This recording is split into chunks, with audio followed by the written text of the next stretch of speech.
Well, hello everyone. Welcome to the White Lotus of Light live stream. Just going to wait a few minutes to get some viewers to pop in. And all right, we got 4 people. Please say hi in the chat. I'm going to adjust my camera here a little bit. I kind of want to. There's just something I don't really want in the background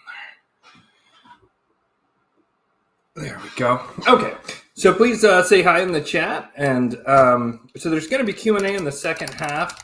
And today's probably going to be a bit shorter than some of the live streams. I'm shooting for 90 minutes rather than 2 hours. And so probably going to have 30 to 45 minutes of discussion and then 45 minutes to an hour of Q&A. And so I'm just going to type this out real quick. I can't talk and type, sorry.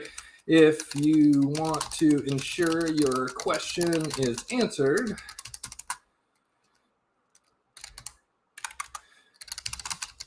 use a super sticker or super chat.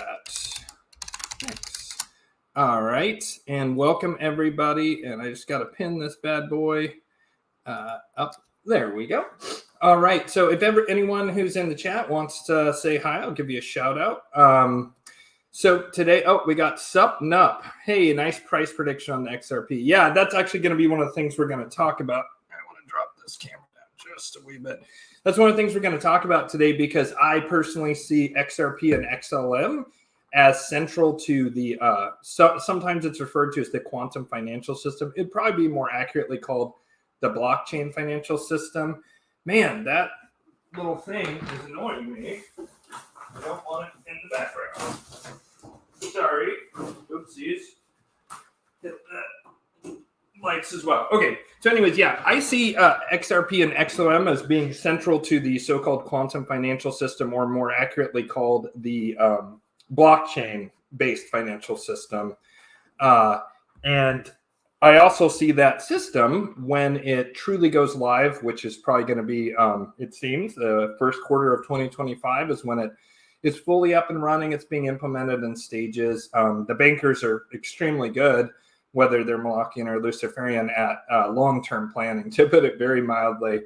They think in terms of decades as kind of their low time targets and centuries in terms of their longer time horizons. And this is true of most organizations that last a tremendous amount of time, and also families, dynastic families that have tons of wealth. They have very long time horizons. And let me give you an example. There's some people who say that the Saxe-Coburg Gotha, which is the name for the House of Windsor, some people have speculated that the whole obviously fake thing with I think it's Prince Harry and Meghan Markle. I believe it's Harry. I always get those two confused.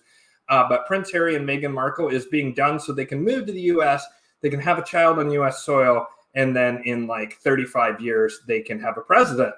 That's actually part of the British aristocracy, which is to say the the JV royalty among the Venetian black nobility. So that's just one example of the kind of long-term planning they have. I mean, it's well known that the CCP, for example, has like a 100-year plan. And the thing to keep in mind is that that's part of what separates these uber wealthy families from kind of like regular folks, is that they have those extraordinarily long time horizons. I mean, most people are desperate and just thinking paycheck to paycheck. And these people are planning decades and even in some cases centuries ahead. And so that's one of the reasons that, people don't understand the way these people operate, is because they simply can't grasp the kinds of time horizons that these people operate on. So, hey, Shanjack, how's it going? Hey, Sepnup. Anyone who wants a shout out, just go ahead and say hey in the chat. And by the way, one of the things I am going to sort of announce today is we'll see what happens. I have some stuff in my personal and professional life that are going on that are going to take up quite a bit of my time over the next month or so, or maybe 6 weeks. But until certain things take place, which are a little nebulous in terms of timing, I have decided that I am at least taking a month off of Facebook, or Mindfuck Book, as I like to call it, because that place, it's just designed to cause us to fight straight up. And in fact, I'm going to touch on that. And one of the things that actually the two of the three topics today, XRP and also this very sophisticated and divisive psyops that are being run are going to be like touched on today. Those are the reason, part of the reason, you know, other than just my own mental health, of why I'm going to be leaving Facebook. And the result of it is that I'm going to be doing more live streams. And the reason is that I've often shared that, you know, various different things about my thinking and like news stories and things that interest me on Facebook. And the way that format is set up is it's just designed to get people to fight, right? Because the more you fight, the more you're engaged, and you're in like kind of a very receptive state for subliminal programming, because you're like all shaking and triggered, and you're dealing with the person you're mad at, and you're scrolling past ads, and you're not scrolling past them with any intelligence or conscious thought, and it goes boom right into your subconscious. So Facebook was proven many, many years ago to do intentionally divisive news headlines back when they still did news. Like, that was just proven. And anyone who's been on Facebook for any amount of time surely notices the way that topics that are going to piss you off just pop boom right to the top, you know. And they of course curate and only let you see 12 to 15 people at a time. And it's usually not the 12 or 15 people you'd really like to see.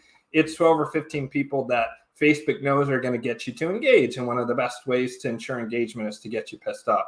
So it's just a really shitty format for sharing information. And Twitter's not really any better. And so, and you could argue worse. And so I decided that I'm going to be, whenever I feel this impulse of like, I need to share things with people, give them a heads up or warning or whatever, like I went on Facebook after XRP got regulatory clarity. I went on Facebook and told people to buy it. And a bunch of people who don't watch this channel, don't know about the Luciferian Molochian, think they know so much, were like, oh, you support the central banks, blah, blah, blah, the enslavement of humanity, you're an asshole, blah, blah. Just totally went off the deep end on me.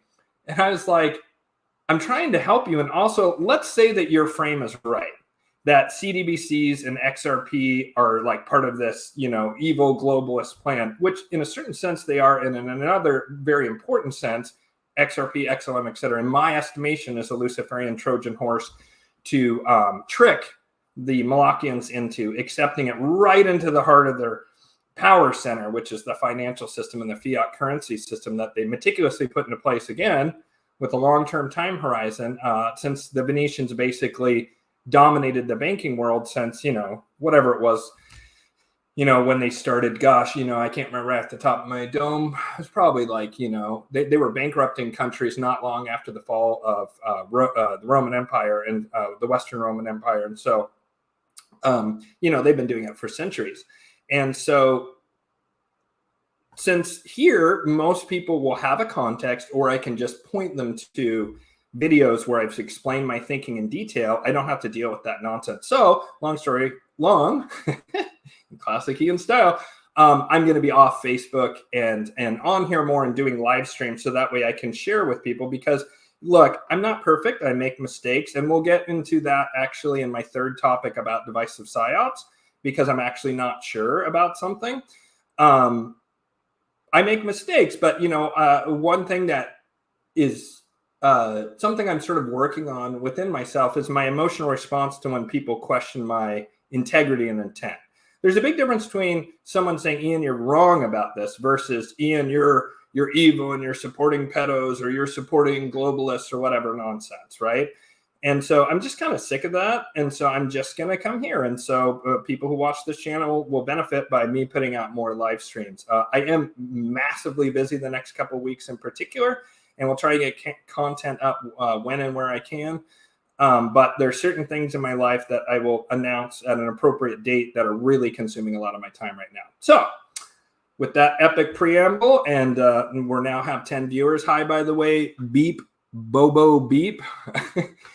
We had a little back and forth the other day about XRP and so forth when I put up just a little post suggesting that people do their own due diligence. I'm not a financial advisor, but look into investing in XRP. Oh, I was going to say, so XRP this week got regulatory clarity. The SEC did a split decision where they basically said that certain sales of XRP were security sales, in particular things that were similar to IPOs where they sold to institutional investors that was considered a security in Judge Torres's opinion. And secondary sales, in particular, she singled out programmatic sales, but the legal standing is pretty clear that secondary sales of XRP between individuals or programmatic sales are not securities, right? So how interesting. This happens right before FedNow launches. FedNow is launching, I think, maybe Monday even. And so I've been wondering for a while, but because that court case is just dragging on, I was like, when are they going to roll it out? And I thought they'll roll it out before FedNow. And I had initially thought that FedNow was launching July 1st. And so when July 1st came and went and there was no decision, I was like, geez, maybe I'm wrong. And then I started to find out, oh, no, it's launching more like the middle of the month.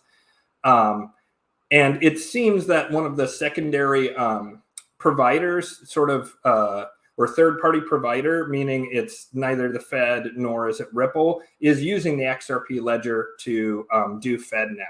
So this gets me to that point I was saying earlier, people who came after me about, oh, you support the central bankers or whatever. Well, let's just consider for a minute, what if they're right? I can be wrong. And by the way, hi, Truth Chatta, and hi, Coas Ronan. And hi to all the tinfoil hatters coming on here. What was I going to say? So we have this thesis of the people who were criticizing me. And again, I could be wrong. I don't think I am, but I could be wrong. And they're saying, oh, XRP is part of the central bank digital currency thing, blah, blah. Why would you support that? Well, let's say you're fighting for good, which I assume everybody watching this is. Does it make sense to stay poor, to have less resources to fight the good fight? Or does it make sense to make money, then extract that money from Ripple or whoever, but really you're not extracting it from Ripple. You're probably going to extract it, if you're smart, from when the institutional money pours in, which is right around the corner. You're going to essentially be extracting money from BlackRock. So that's money from BlackRock coming to you. Who's going to use that money for good? You or BlackRock, right? So mining these corporations for money and then redistributing those resources towards noble causes, like, isn't that the way? People have this weird idea in their head, which is very Molochian mindfuck, that poverty is somehow superior to having money. Now, obviously, if you're ruthlessly screwing people over, and or investing in something that's not kind of like fait accompli, part of the new financial system, the way XRP is, but say some kind of defense contractor or some kind of like, I don't know, someone who's some really nasty corporation to where you investing in them, they might redeploy that capital directly to super harm humans, and you're giving them more money to do more research and development or whatever.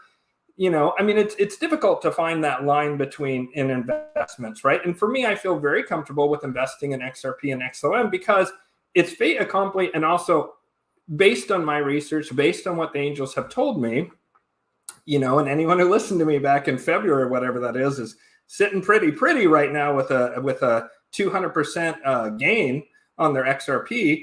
When the angels told me what was going on and that I should invest in it, it was described to me as it's Luciferian. And so you're in a way voting with your dollars for Lucifer over Moloch. And I mean, if there was a competing most high system, and please don't say Bitcoin is, if there was a competing most high based system, then, that would be awesome. And I would vote with my dollars that way, but there isn't, right? Like, we're just not close to that. That's why I contend that we go from Kali Yuga, not to Sat Yuga, the golden age, but to Dwarpa Yuga, the Bronze Age. It's better. We're moving upwards. We're evolving. I'm not 100% sold on Darwinian evolution for physical species, but it does make sense from a transpersonal psychology, and especially like multiple lifetime soul's journey of learning lessons. I think evolution is, the way Darwin describes it, is an apt metaphor for that process. And collectively, we are evolving towards that golden age. We're moving towards it. But do we really think that we're there, that we're on the cusp of going into a golden age? Like, do you really see any evidence of that anywhere? I sure don't. Some people theorize there'll be a compression breakthrough and everyone will just, have a huge awakening. And gosh, I would love to be wrong on that, and that we go straight into a golden age here when Kali Yuga ends. I just don't think that's accurate. I just don't think that that's what's going to happen. But a Bronze Age would be amazing compared to the past 6,000 years of Kali Yuga, where it was all slavery and death and Molochian nonsense. At least it'll be that false light, which is better than the pitch blackness of Moloch. It is a trick. It is a trap, right? Spiritually speaking. But pedophilia will be gone, like slavery will be gone. Things like that will be washed aside as our consciousness lifts. And so things are going to be better. So with all that context, and I recommend anyone watching this who hasn't already watched this, watch Shadow Wars 2, where I talk about crypto and the secret space program, which are both things that are coming up in this episode. And I kind of go a lot deeper in my thinking around what's happening with XRP and XLM being at the, and other certain other crypto digital assets being at the center of the new financial system, and actually how that's a Luciferian Trojan horse to take over from the Molochians. And it's a key piece in the Luciferian plan, in my estimation, because taking over the financial system is absolutely critical and basically takes away the greatest locus of power for the Molochians and switches it over to Luciferian control. So someone said, what's the 589 thing? There's lots of theories about what 589 is. I don't know what I think about these riddlers, these supposed XRP riddlers or whatever. I don't base really any of my thinking on them, bearable guy or whatever. Like, there's a lot of interesting symbolism in there, but a lot of it just ends up being like, they say something so ambiguous, and there's a guy who's like just clearly a grifter named Baba Cugs. And this guy always declares victory. He says, at some point, something will happen. And then he goes, look, some point, something happened. I'm right. Subscribe to my Patreon, right?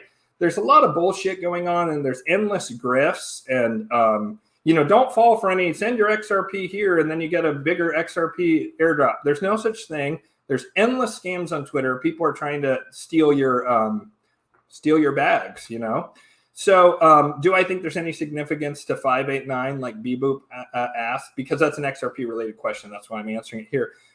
Maybe there's that thing with like the silver commodity thing where like the silver could, there would be insufficient silver at the COMEX, and then that would fail. And then that triggers some rule 589, and that would be related to the mega rise of XRP. It's possible.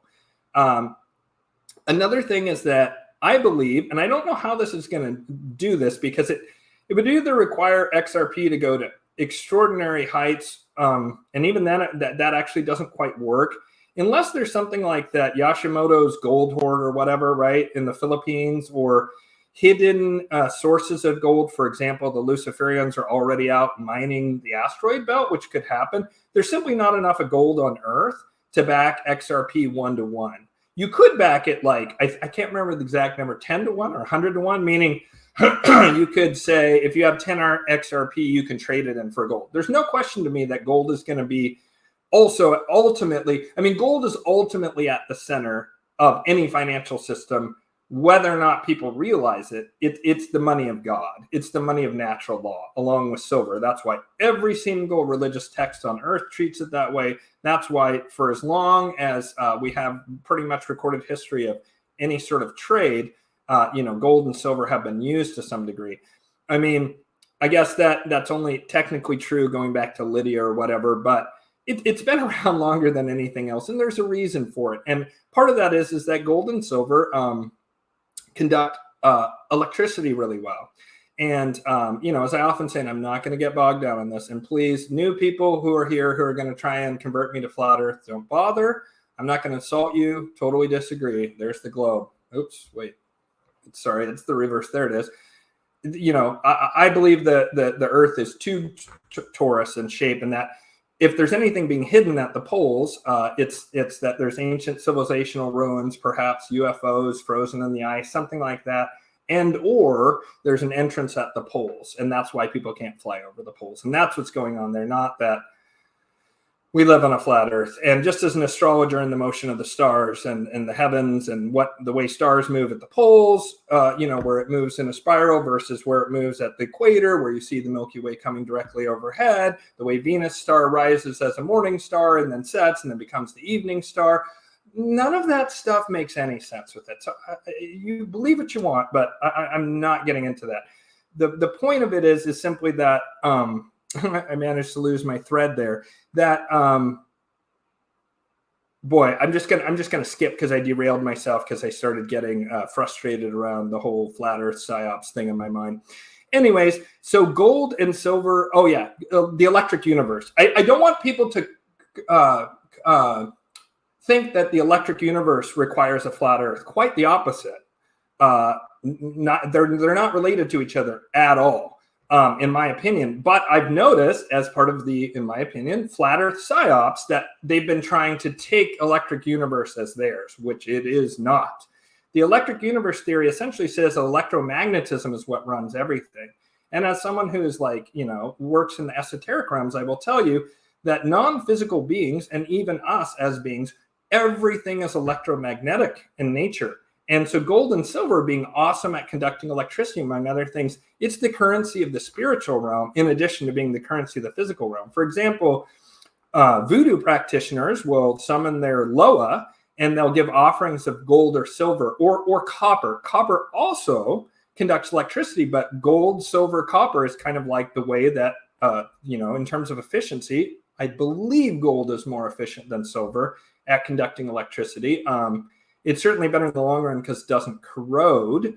And so it's the best way of conducting electricity. And that's why the spirits are interested in it. And that's why gold, silver, and copper are always at the center eventually of any sort of monetary system. And so I think that there's a decent chance that XRP will be backed to some degree by gold at some point, and that XLM will be backed to some degree again by silver. And then I don't know, I've seen charts that show like XDC and IOTA and Quant, some of these other things being backed in copper and palladium and platinum, all that stuff. Certainly there's going to be a basket of commodities. I mean, the BRICS nations are going to be announcing a gold-backed currency here pretty soon. But interestingly, India backed out of that agreement and said they won't do that in a real power play. And that's clearly about India versus China stuff. And India is playing a delicate balance. They're taking Russian oil despite the embargo, but are now saying F the Chinese because it's really the Chinese who are most prepared to benefit from this new BRICS currency, especially if it is backed in gold. And it looks like it'll be backed in gold and other commodities. So that, of course, signals the death knell of the dollar. So I notice we have this SEC settlement. FedNow is about to go live, right? So the Luciferians have to get it all in place before they can take over. And it's fascinating to me that January 1st, 2025 is when the entire global financial system is basically going to use various digital assets to do cross-border payments. And most likely at the center of that, and the primary driver will be XRP. Okay, so you can ask questions about XRP in the second half. And again, any questions that are with a super sticker, super chat, I'm this close to being able to cash out my massive haul of $100. You have to enter $100 on YouTube before you can cash out. It must be nice for YouTube to have, Lord only knows how many content creators that have earned $100 and they just go ahead and keep that to themselves as a 0% interest loan from me and other content creators to Google, because Google's pretty hard up. They need that 0% interest loan from content creators because you better earn $100 before you can cash out, guys. Like what a joke. But so any super chats, super stickers will be answered first when we get to the second half. So yeah, this ruling by Judge Torres, XRP having digital clarity. Someone said Cardano will be big. I agree with that. Cardano is going to be part of it. They're rumored to be ISO 222. And I think Cardano will replace Ethereum because it seems to me Ethereum is certainly Chinese controlled. No doubt about that. Look into Vitalik Buterin and Wenxing blockchain and ETHgate. I will say, do your own due diligence, but I would not be invested in Ethereum because eventually it will come out that Ethereum is controlled almost absolutely by the Chinese. And when that comes out, it'll become a national security issue. And slowly but surely, the ship of state in the U.S. is turning against the Chinese.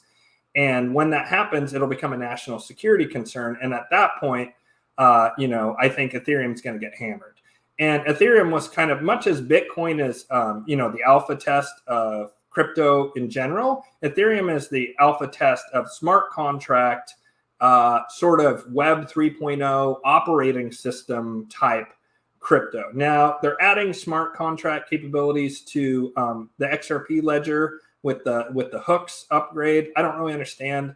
I understand the technology up to a point, but there reaches a point where I'm just like, I do not understand this, other than the basics of it. But smart contracts are clearly going to be a huge part of the future. And Cardano, as Flyover Me just mentioned, is actually superior to Ethereum in a whole host of ways. And so I think Cardano is more likely to be on the Luciferian side of things, and Ethereum was like a Molochian attempt to take over. And in fact, Ethereum, JP Morgan, and the Chinese are the ones, in my estimation, who put pressure on the SEC to drop the lawsuit.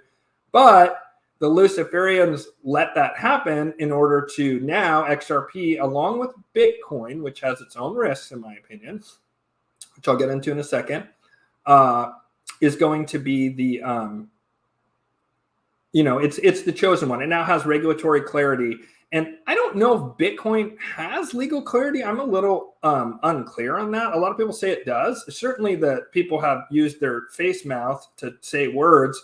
That doesn't really matter. This ruling from the SEC, though, from Judge Annalisa Torres, when the Ripple versus SEC case, that is legal clarity. So XRP definitely has legal clarity. And right now it's the only crypto, except for maybe Bitcoin, that does. And I'm going to talk briefly about Bitcoin, and I'm going to piss a lot of people off in this episode. So be it.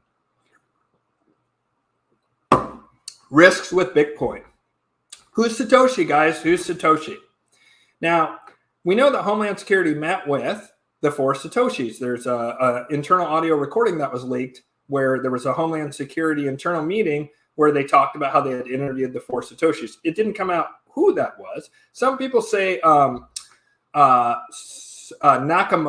is like, I forget what it is. It's like Motorola, Toshiba, and I can't remember, but basically 4 Japanese companies.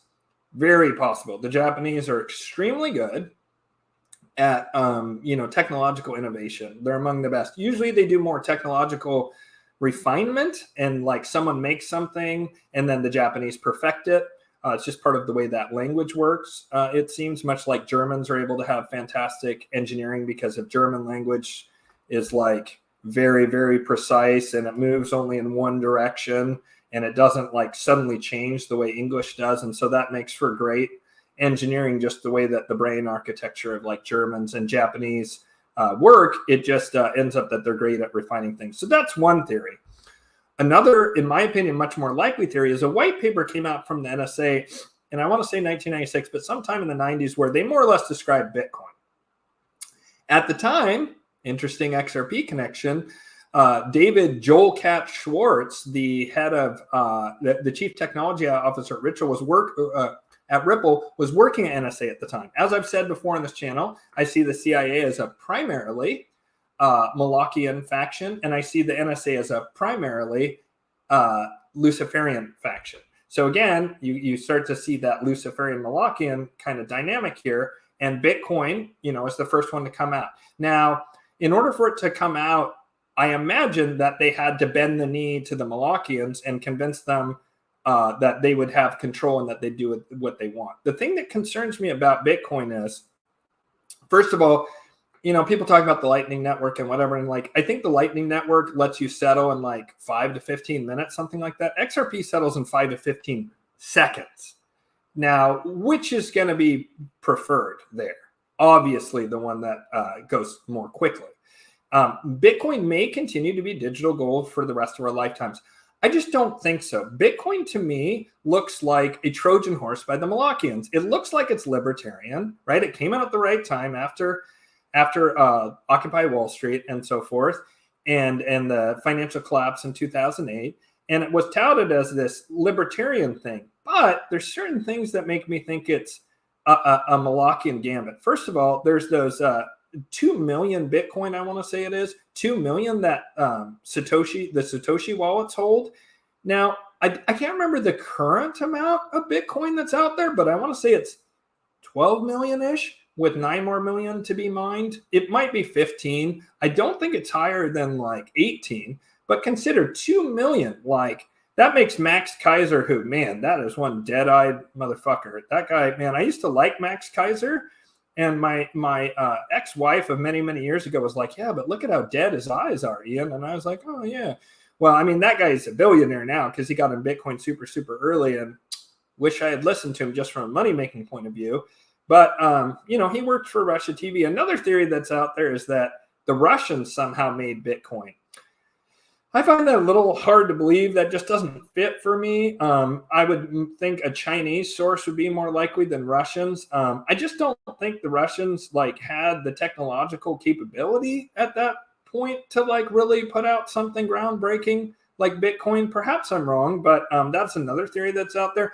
But what I want you to notice is that if any of these are correct that I just mentioned, right? Like it was 4 people, you know, including NSA people who made Bitcoin, right? Or it's some Japanese company, or it's Putin or whatever. Like just the revelation of who Satoshi is could be, or who Satoshi are, multiple, right? That could be catastrophic for Bitcoin, right? That's one of the ways that Bitcoin could go down, is just revealing who made it.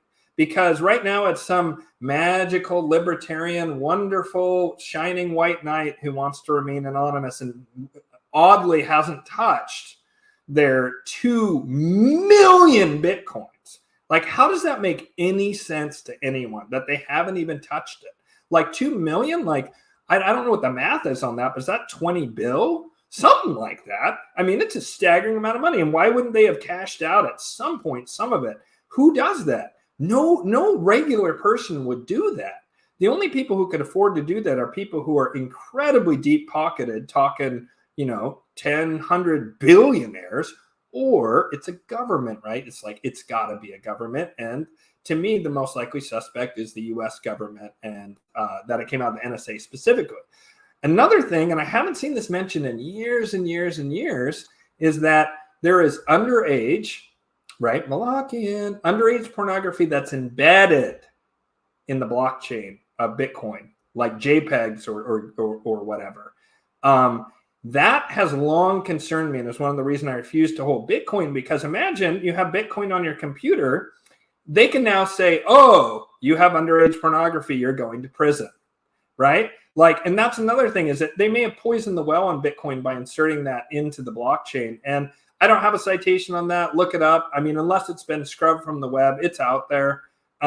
It was one of the things that made me go, you know, when I heard that, it made me not want to own Bitcoin. In fact, I instantaneously sold that when I read it. You know, and I had no idea. And I think you can make an argument for you didn't know if you've gotten rid of it. I think if you still hold it, like, there could be a risk. That said, I think Bitcoin is fine to own. It's fine to own, and you know, for at least the short term, the medium term. But I do see that as the ultimate rug pull or kill shot, along with Tether, which is an obvious Chinese scam. You know, like they've never been audited. They just make, you know, throw Tether out there. And Tether's kind of the in-between currency, for those who don't know, that people trade, other than, it was the first sort of like proxy for the US dollar to allow trade between different crypto. Now you have USDC, which is run by Circle. That has legs, some of these stable coins. Those are fine, and those are like reasonably above board. But Tether is not. And if ever they pulled the plug on Tether, that would pretty much annihilate the crypto space, other than XRP, because there's institutions about to buy it. Now, I do know that there's Bitcoin ETFs going up. And so institutions, if it indeed is a rug pull, institutions are creating those ETFs to actually offload their Bitcoin to retail, and then they would do a rug pull, if this theory is correct. I think there's money to be made on Bitcoin, but I'm just not going to touch it, because there's much safer, in my opinion, investments that don't have some of these extreme risks. In fact, Coinbase even says in their prospectus, in order to do their IPO, that some of the risks that they had to disclose was the identity of Satoshi, and if Tether went under. I believe they have Tether, but definitely the revealing of the identity of Satoshi was a risk they mentioned, and the activation of the Satoshi wallets was another risk that they mentioned that could cause like a catastrophic shift that would mess with their model. So that's my piece on crypto. So something big happened this week, which is that there was a defense bill that was basically came through the House and Senate. That's the 2024 National Defense Authorization Act, and it wants to have greater transparency around UAP sightings. Now, does anyone else find it odd that we called them UFOs for 70 years, and then just suddenly, all of a sudden, now they're UAPs? Now, why would you do that? Imagine you're shaping a narrative, and you've spent 70 years denying that UFOs exist because either it is extraterrestrials, and I believe some percentage probably are extraterrestrials or interdimensional beings, but I am of the opinion that the overwhelming majority of what people see in the sky when it's a legitimate sighting, meaning it's not a delusion on the part of the person seeing it, or they're mistaking a regular plane or helicopter or something for it. But when you're seeing actually one of these TR3B triangles that go go vertical and stuff that just standard open to the public aerodynamic stuff it cannot do, right? I've seen that stuff with my own eyes in Guatemala. I saw a thing going across the sky, and then it did a right angle turn upwards, and it accelerated and disappeared. And I was like, what was that? And so those kind of sightings, I believe, are 9 times out of 10, and perhaps much higher than that, the secret space programs, that it's this hidden tech, this hidden anti-grav and free energy tech. And so why are they suddenly calling them UAPs? It's because the CIA is trying to craft a narrative. The UFO narrative was, you're crazy. Tinfoil hat, shout out to Sam Tripoli, right? You're a tinfoil hat wearing, not that anybody even has tinfoil anymore, right? So it would be aluminum foil, which I've heard aluminum foil amplifies signals, whereas tinfoil, which they pretty much got rid of, blocks signals. So it's kind of funny, right? That, there's the tinfoil hat thing, and then people are shown wearing tinfoil hats, but it's always aluminum foil, actually, which probably don't want to do that if it does indeed amplify signals. Not that anybody should be wearing a tinfoil hat other than for fun. As any kind of strategy, that's probably not a way to go. Anyways, but UFOs were linked with conspiracy theorists and people are insane and destroy your credibility, right? And so that's why they're bringing up UAPs, and they're trying to call them UAPs, unidentified aerial phenomenon. Why not UFO? Unidentified flying object, right?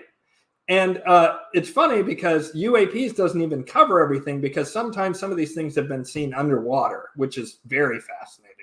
And, I have wondered at times, is it possible that there's some sort of aquatic, non-human civilization on this planet?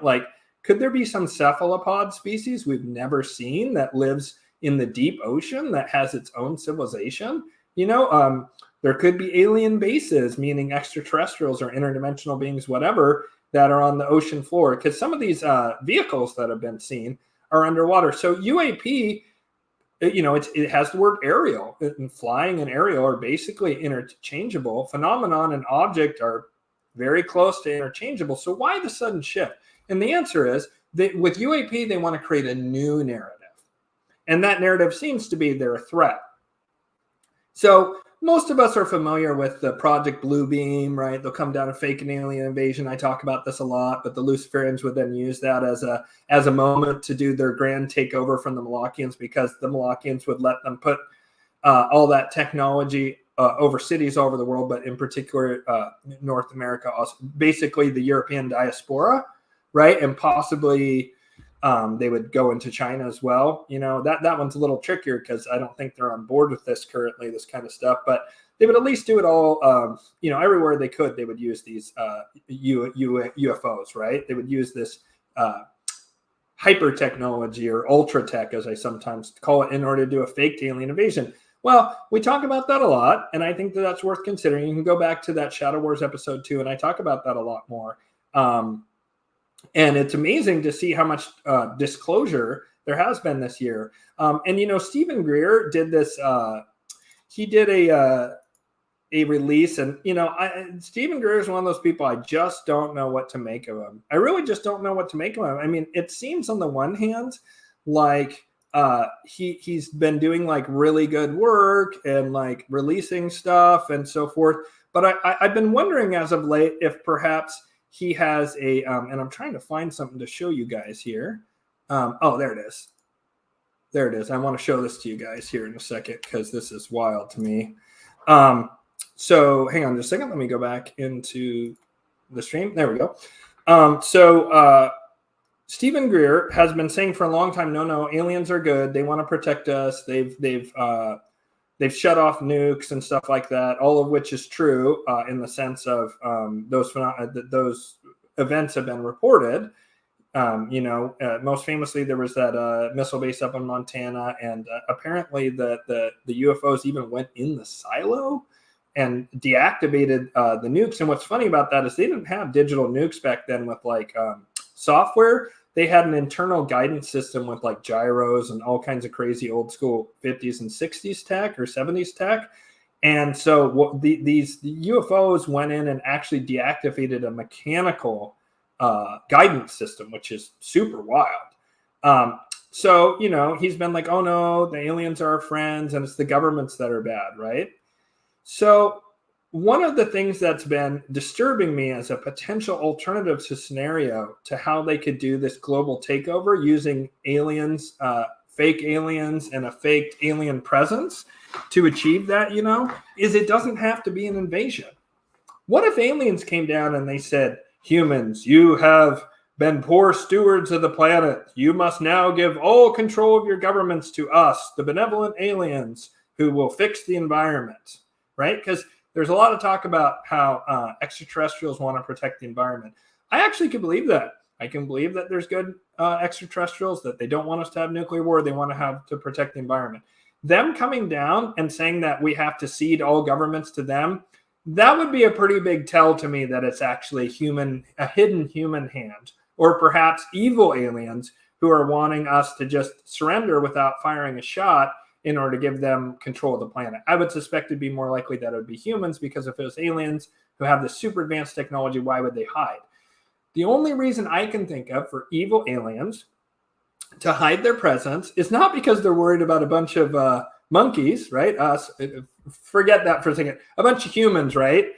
With our, we made it to the moon or whatever kind of level of technology, right? And we've put up a few satellites and wow, we got some space planes. I mean, if these are beings that have technology advanced enough to come from another planet, they could throw an asteroid at the planet at near light speed and wipe us out. There'd be nothing we could do about it. There's so many different ways that they could just instantaneously and effortlessly dominate us. So why would aliens need to hide their presence? But what if there's something like this so-called Galactic Federation? What if there is a major galactic governance structure that we're not currently aware of as regular people? The governments may be, but we aren't aware of it. And that they have total dominance in the galaxy. And that they're, more or less good, or at least neutral, right? That they wouldn't approve of aliens coming in and messing with us. And perhaps they even have a Star Trek style non-interference prime directive, right? That they don't interfere. But what they will do is if there's another spacefaring species that's evil and enslaving, they might interfere there. So the one reason I can think of as to why evil aliens would need to hide their presence is if they're hiding their presence not from us, but from other alien civilizations, either hyper predators, which make their technology look like nothing, or some sort of more reasonable Galactic Federation type of entity that would slap them instantly if they discovered that these evil aliens were, coming out and harassing, basically this tiny backwater planet that has very limited tech and a really barely intelligent species like us running it, right? So that's the only reason I can think of why evil aliens would hide their presence. And so, yeah, what if they came down as a fake good guy aliens? They may be testing that. I mean, look at the way the left has fallen for most people on the left. I get that most of my viewers are, whatever, independents like I am, or, even as far as hard right? Hard right ultra nationalists is probably most of my viewing base. What you need to understand if you don't know this is that left-wing people, the vast majority of them, I'm not talking about the politicians, they're corrupt and evil, obviously. Of course, that's mostly true on the Republican side as well. Hello, Mitch McConnell. But average lefties, they want to help people. They want to help poor people. They want to help the planet. They think that it's apparently they're convinced that it's still 1958 and that they need to have a civil rights movement in this country, which to me is just pissing all over the grave of Martin Luther King and Rosa Parks, because we already did that struggle and they won. And it was hard when they did it. You know, like I watched the show Next Level Chef, which I really like a lot of these Gordon Ramsay competitive cooking shows. And Gordon Ramsay, he's very famous. So yeah, he's probably involved in bad stuff. I don't care. Sometimes I just want to be entertained. And so I watched first this Next Level Chef. And then I went back and watched the earlier MasterChef program, which came out like 12, 13 years ago. And what I noticed is in MasterChef, when it came out 12 or 13 years ago, it was very diverse. People were there on their own merits. There would be, you know, there's like in the second season I'm watching, there's like an Indian woman who's a fierce competitor. There's a Latino guy who's a fierce competitor. There's a number of women. There's a gay guy. At least I think he's gay, right? But none of it feels forced. It feels all just totally authentic. Like they went out there, they had thousands of people. They settled on 100, then they narrowed it down. And by pure merit, there was a pretty diverse field, right?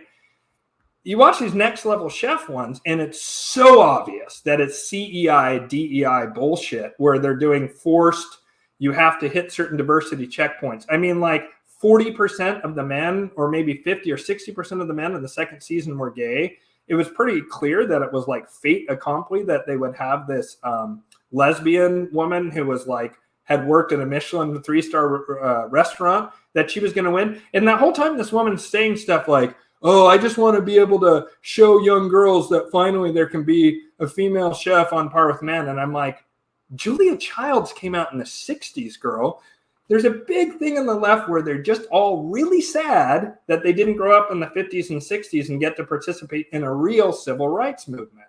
And they've deluded themselves or been duped into thinking that, like, it's still 1958 and most women are like trapped in loveless marriages, you know, where they're doing housework that isn't appreciated and there's pumping out babies and stuff, and that women aren't paid the same as men outside of things where, like, how many women go up and do crabbing, king crabbing on the Bering Strait? Not many, because it's hella dangerous and like a lot of people die doing it. And so of course men are willing to do the more risky jobs, and so they get paid more. So if you eliminate like the CEOs and you eliminate those very dangerous jobs, it's illegal and has been for decades to pay men less than women for the same job, unless there's some kind of like incentive for performance, right? So people act like on the left, like we're still stuck in the 60s and we got to fight for people's rights. It's just not true. But the point is, their underlying belief is that they're helping people. They really think that, a lot of them. Sure, some of them are cynical and vile and evil, and there's tons of operatives, and the left has been completely hollowed out and taken over.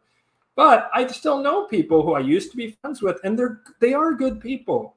They're just duped. They're idiots. They're useful idiots in the Stalin sense. They just really don't understand politics. And I'm saying idiot in the ancient Greek derivation of someone who is uninterested and uninformed about their civic duty around politics, right? And so what does that have to do with the alien invasion? They may consider that it would go better to have a benevolent alien invasion and takeover rather than a hostile one. That they might think that one would fly better. So I'm not saying that that's what's happening with Dr. Greer, but it is something I've been considering more and more over time as a possibility, that they could do this fake alien intervention by benevolent aliens, just give over all your control to us. Oh, and by the way, we want you to have depopulation, but just to poor people. And, oh, we need to, deindustrialize, but just for poor people, right? You know, like, oh, global warming's so bad, but that's why John Kerry just brought a sea-level house. Oh, global warming's so bad, Obama bought Martha Vineyard's house. Oh, global warming's so bad, Bill Gates buys a California Malibu super mansion right there, at sea level, right? Oh, the COVID's so bad, you got to wear your mask. And then all the photos of the wealthy people, they're not wearing masks. All the serving people are wearing masks. Obama has a big party, and none of the rich people are wearing masks. Only the poor people are wearing masks, right? You know, all this rules for thee, not for me stuff. Oh, you guys got to cut down your emissions, but we're exempting super yachts and jets. So if the aliens come down and start saying that kind of stuff, well, you can know it's not really aliens then. It's clearly humans. If in my opinion, if aliens come down and blow up a few buildings here and there, it's obviously not aliens, because true aliens with the true technology they have, it would be over in like 10 minutes. It would be over in 10 minutes. They'd go, and that would be it. It'd be over, and we'd already be enslaved by them. And so therefore, that's not what's happening. That can't be what's happening. And so I think that one of the things we need to be aware of is this possibility of a benevolent alien takeover. And so I do think it's interesting, though, that when Dr. Greer has his thing where he has all sorts of crazy information, some of which sounds very interesting, at that exact same moment, this other guy, I forget what his name is, this bald guy comes out and he said he worked for the NRO, which used to be, they wouldn't even admit that existed, the National Reconnaissance Organization. It's much like the way that nobody talked about the NSA in the 80s and before. It was no such agency, right? No, very few people even knew it existed. The NRO has existed since the 70s, and I had never heard of them until Russell Tice, who's probably the most gagged whistleblower of all time, came out in the early 2000s and tried to talk about it. As part of like saying, oh, this Patriot Act and all this kind of like government overreach and surveillance. Like, you guys think it's bad based on the disclosures you have no idea. Their satellite programs are much, much worse. And then he just poof, disappeared. Look up Russell Tice. Like, that is a really interesting thread. So out comes this guy from the NRO talking about the NRO, which is kind of weird in and of itself and noteworthy just for that. And he goes, oh, we have all these alien ships in various different things. And that comes out and grabs most of the attention that Dr. Stephen Greer would have got. That said, there was something very disturbing in the Dr. Greer presentation, and I just want to show you this picture. So there was a guy, let's see, share screen. This always goes crazy for a second. Share screen. There it is. So there's a guy named Michael Herrera. This guy who said it. And so, yeah, Michael Herrera, he came out and he had this crazy thing about trafficking. But I want you to note something. Note the Masonic pin there. That doesn't bother me too much. I know that freaks out some people. Some people think all Masons are evil. What scares the shit out of me is, what the fuck is this? That's that ESG. You know, this is like, to me, the new swastika lapel pin. Like, this is horrifying. This is the ESG, Great Reset pin. Why is he wearing that? And so prominently. He seems to be wearing Luciferian colors, which is interesting, black, red, and white. And he's got the Masonic pin. I think that's an American flag. I can't remember. I just took a screen grab, but this is what I want you to focus on. Look at that. What the actual fuck? That to me is scary. That's scary, because that to me is like a Molochian symbol. This can be at times, but there's also, I consider the Masons by and large as a Luciferian organization that was hijacked by the Molochians at some point. Masons actually were anti-slavery in Europe, but pro-slavery in America. Very strange. Like, the checkerboard is real big in Masonry, and I just think that sums things up well. I see Masonry as a recruiting ground for all kinds of different factions, from Molochian factions to Luciferian, or let me start over. Molochian mystery schools, like evil mystery schools, pure evil mystery schools, Luciferian more mixed mystery schools, and even Most High affiliated mystery schools, and even in very rare cases, that fourth group that I talk about sometimes, the non-dual group that I think may actually run things ultimately, and maybe puppet mastering both the evil and the good in order to guide human evolution in a certain direction. The 7 immortal sages and Shangri-La, like Babaji is probably one of them. The blue-skinned Hindu immortal that let's see, so Yogananda's teacher Sri Yukteswar, and then his teacher is I can't remember his name. Lahiri Mahayasa. Lahiri Mahayasa claimed that he was initiated and given Kriya Yoga directly by Babaji, and that Babaji was this immortal blue-skinned avatar who could come in and he could manifest palaces with jewels and whatever he wanted. He had total mastery of the physical realm, and he could teleport and so forth. So Some claim in deep esoteric circles that there are 7 immortal sages that exist somewhere hidden in the Himalayas and Shangri-La, or I forget what the other term for Shangri-La is. Anyways, doesn't matter. But hidden away in some like underground civilization or underground place up in the Himalayas, and that they actually manipulate both the evil factions, the good factions, and I guess the Luciferian faction, right, in order to steer humanity through major global events. So Masonry is sort of like step one. It's a bit like going to an Ivy League school and then you get recruited by various different corporations or what have you, or government positions. It's a bit like that in esoteric circles. And so, yeah, for sure, there's evil Masons. Look at the P2 Lodge. And anyone who says that there isn't and never has been is lying.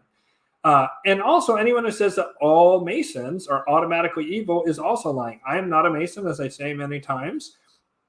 I am a Knights Templar, and if I ever discover that there's anything shady going on in my particular order, I would leave. I haven't seen that so far. I love the Grand Master, Timothy Hogan. He's wonderful. And, you know, I have through that and through other totally unrelated means, I've met a huge number of Masons in my life that run the full gamut. I know one Mason that's super shady and awful, or two, actually. One that's like pure unadulterated evil, it seems. And he was actually kicked out of my Templar order, which is a good sign, in my opinion, of the integrity of my order. There's another Mason I know that's quite shady. And of course, you know, you have P2 Lodge and plenty of people who are like obviously Molochian, and I would never contest that. But I know a number of Masons who are some of the best men that I've ever met in my life. I have zero doubt about it. They radiate integrity. Everything they do is good. They're against the jab. They're trying to help you. Like I know one that's a doctor, and he and his father are both Masons, and they both have been saying, don't take the jab, don't take the jab, don't take it. Oh, shit, I hope I didn't set off the algorithm. Anyways, they've been saying that for, since the beginning and trying to help people. And I know a bunch of Masons who are hyper anti-pedophilia and like want to stamp it out. They're good people in Masonry. Anytime you have an organization that has over 1,000 people, you're going to have probably some sociopaths and psychopaths, and you're probably going to have some people who are borderline saints. It's just the nature. It's just the law of large numbers. Well, I mean, it's not strictly the law of large numbers, but it is a function of large number of humans. In any group, you're going to run the gamut of anything from Molochian consciousness, Luciferian consciousness, Most High consciousness. Probably not non-dual consciousness, as that's so incredibly rare, true enlightened people. But, you know, you're going to have that full gamut. And so it didn't bother me that he had that Masonic symbol, though it is odd, right? Like, why would you advertise that? That's strange. But that other symbol, that circular symbol, that to me is like you might as well be wearing a Moloch pin, in my opinion. So, like, what is the deal with that? And yet, weirdly, that same guy, it talks about like a trafficking type situation where he was in someplace in Southeast Asia, I believe, and they ran across guys who were clearly U.S. affiliated military types, right? More like some kind of like extreme black, special operations, black operations guys, or they were like ex-military, now mercenary guys that were working for whoever owned this UFO, and it seemed they were doing trafficking. And I don't know if it's just regular old trafficking or whether there's something more to it. Someone mentioned to me at one point that there, where it was in Southeast Asia, I think it's the Hmong, or there's some other group down there that has a very rare genetic sequence that's only found there and also someplace in Russia. And so they may have been grabbing those people for some kind of genetic reasons. It's possible it was regular old trafficking, although that seems like a strange way to do it. Other than that, someone pointed out to me, if you can move 50,000 miles per hour safely, you could do an amount of trafficking in a single day that by doing it by ship or whatever would take many months and would be far, far, far more likely to get caught. So that's odd. It's very odd. This guy coming out and saying, oh yeah, there's bad aliens and that's stealing Stephen Greer's thunder. That's odd. That's weird. I mean, there's just a lot of very weird, strange stuff, but it does all seem to me to be a narrative prep for the acceptance of ETs, or at least the acceptance of there's UFOs with a bent towards ETs. The interesting thing about the Greer group, which I want to give him a little bit of credit, is first of all, they were anti-trafficking, although more on that in a minute, it seems. And so that seems good. But, you know, like, shoot, I lost my thread there. Let's see. I was going to say that the Greer group seems good. Oh, yeah. Well, they admit that some of this technology is controlled by humans, you know, and is reverse engineered. Whereas the people who are coming out of the CIA and so forth want you to believe it's only aliens, right? That maybe we have it, but we certainly haven't like created it in mass, right? Because they don't want people thinking about that, because you might conclude exactly what I'm saying here, that a faked alien invasion, whether they're a messianic savior aliens, you know, that are secretly evil, or a evil aliens that we have to Independence Day come together and give up sovereignty to fight, right? The two different ways to achieve global governments via a faked alien presence, however you want to look at it. So I want to give Greer some credit. I am ambivalent about him. I don't know, which makes me think he's Luciferian, right? Because I don't know. Okay, now I'm going to get into, for sure, oh man, I've gone an hour already. Wow. I'm going to get into what I think for sure will be the most controversial part of this episode. So part of the reason I left Facebook is I did two things this week that caused me to get mega rage from other people.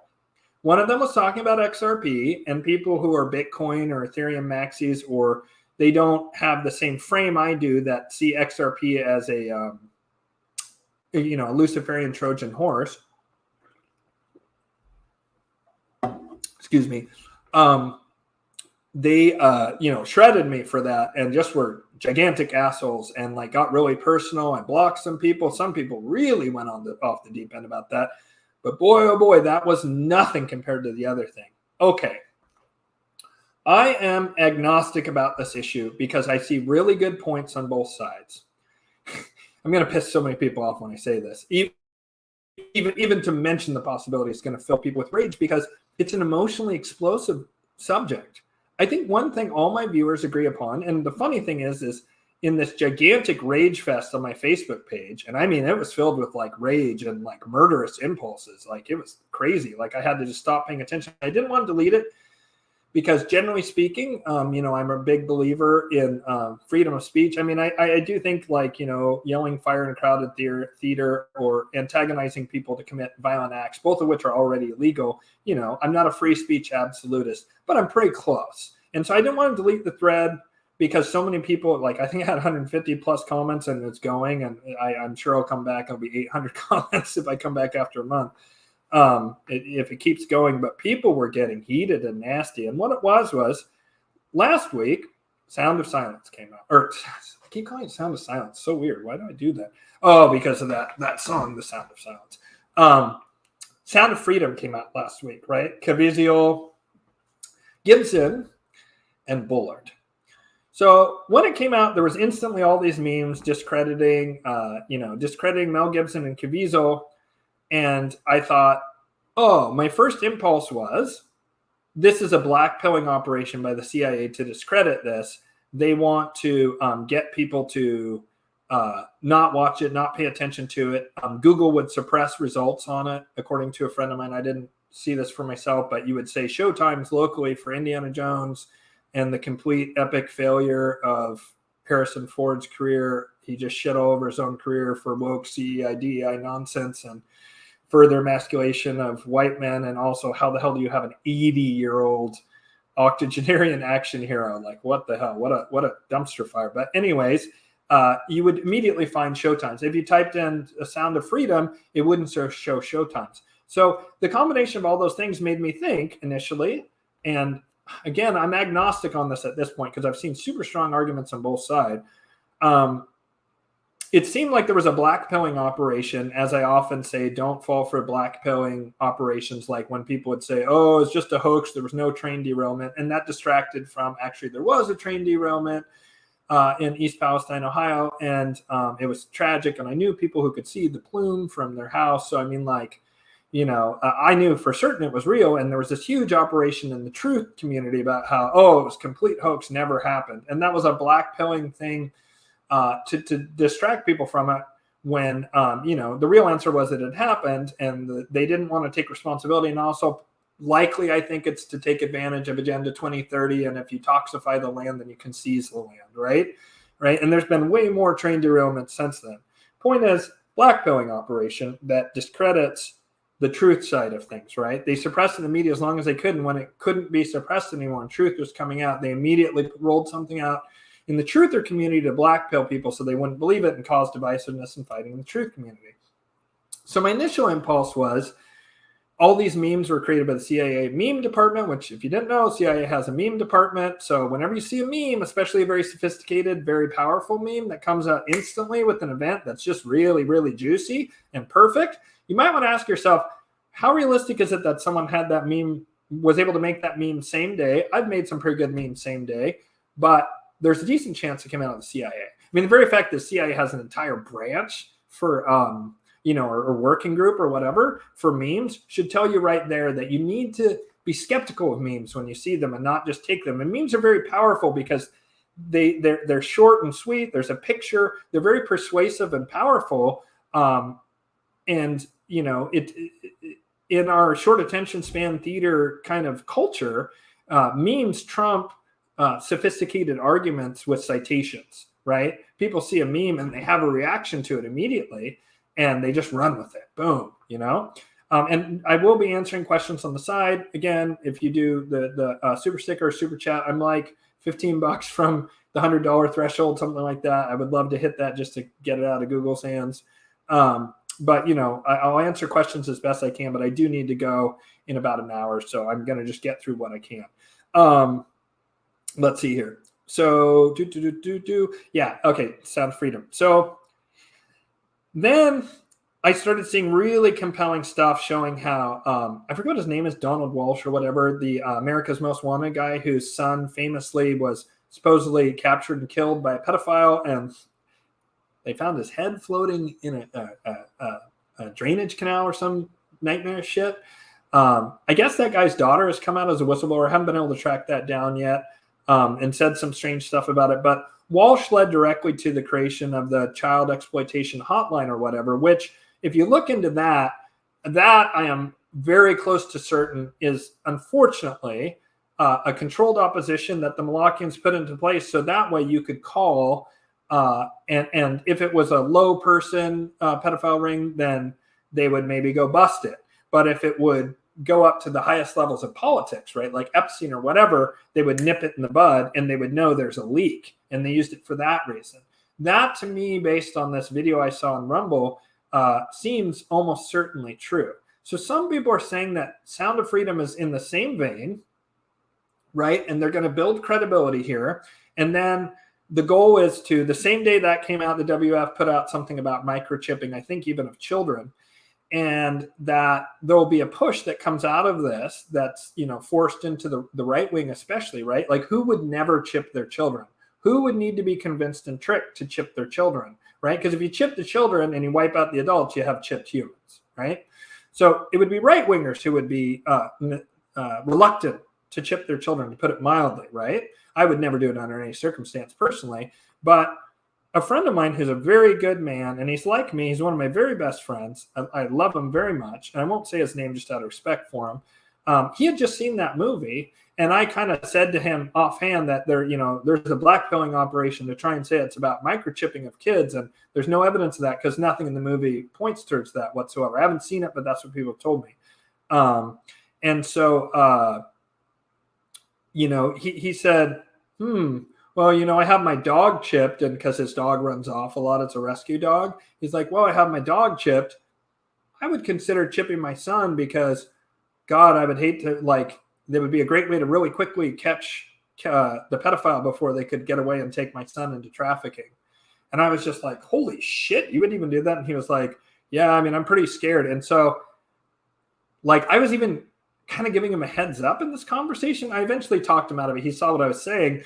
But the fact that his mind was prepped for that possibility and he was willing to even consider it might be specific to him having that dog, right? That dog that runs off that he loves so much and gets lost and he loses that dog periodically. And the fact he had just seen that movie and it was scary to him, the thought of your child being taken into one of these rings. I mean, that is a terrifying thought, right? So he even was somewhat open to this idea of microchipping his child, which was astonishing to me. And that made me wonder what if there's subliminal in that? And then a couple of things happen. And again, I'm agnostic, which makes me think this thing must be Luciferian since there's such divisiveness around it, that Luciferian confusion, which then means it might be a nested Luciferian operation that tricks the Molochians, which I'll get into in a second. But I saw this video that said Walsh and all these guys are bad. And they had some links, not so much with Caviezel and Mel Gibson, but some stuff about this Bullard guy, right? And this is what made people really hate me. This friend of mine who's in Utah, he claimed, and he wasn't able to back this up because he didn't screen cap it, but in 2020, we had that Save Our Children thing, right? Or maybe early 2021, which that was a grassroots movement to deal with the pedophilia stuff, right? And end it, which hopefully we all can agree that that needs to be ended, and supposedly, according to this guy, Bullard leaned on the LDS, the Mormon Church, to stamp it out, all the stuff about Save Our Children and Epstein, and to deem these people conspiracy theorists and threaten to, in certain circumstances, excommunicate people or at least put them on like the Mormon shit list, right? And so that instantly quelled these rallies in Utah. Now, I want to be clear. I cannot prove that. I am going off this person's firsthand claim. And when he went to try and prove it to people, he was unable. He found that the citations that he had originally read had been altered or deleted altogether, which that also is creepy, right? So then I started to think, gosh, maybe I'm wrong about this. And I put up a post on Facebook saying, I think maybe this is a psyops, but come to your own conclusion. And oh my God, did a shitstorm ensue from that, right? Because a lot of people were of the opinion of where I had initially been, that this was a blackpilling operation, anything to discredit this movie, But it is kind of weird, right? Like Disney had the rights to this for a while, and then somehow the rights got released. Like Disney has basically infinite pockets. Couldn't they just hold that up in a court, like just do motions and lawyery shit and just never release that? Seems like they could. And Disney seems like it's certainly Molochian. And I mean, like one of the places where the most kids disappear, like I think in the country, the singular area that most kids disappear in terms of a hotspot for abductions is either Disney World or Disneyland. I remember reading that years ago, and there's all those tunnels and creepy stuff, right? So it is odd that like Disney had control of this film at one point in time and then it was released. I'm agnostic about it, but what I want to say to you is this. If we would stop fighting about this kind of stuff, right, and unite to end this, it would end pretty quickly. And we have to be aware of the way that we keep getting divided on all this stuff. And the thing is, with this issue, it's a very hot button thing. A lot of people have been sexually abused. A lot of people have been traumatized because some member of their family has been sexually abused and traumatized. Some people, unfortunately, have had, relatives or even their own children have been pulled into pedophile rings or kidnapped or disappeared or whatever. I mean, it's a serious, serious, painful thing. And people just aren't really that rational about this subject, by which I mean, it's very difficult, and I include myself in this, by the way, it's very difficult to just look at things even-handedly and have discernment. And so what I want to say to people is that we really need to take a step back from fighting about all sorts of various things that we fight about. And Beat Boop, thank you for that awesome, wow, that is a $20 super chat. Well, definitely that'll be the first thing I touch on, by the way. Thank you so much. Beep, Bobo Beep. I will definitely answer your question first when we get to the Q&A, which I'm almost there.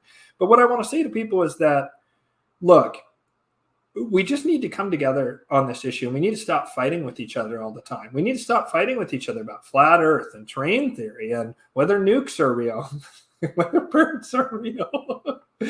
Birds are real is like the ultimate, I hope it started as a joke. I hope that they didn't run that psyops out. And if they did, I'm just going to go ahead and say that in think tank someplace, there was a bet between think tank members of what was the most insane conspiracy theory they could get truthers to believe in. And right now, the birds aren't real group is just running away with that office pool to see what the most insane theory that they could get people to believe of.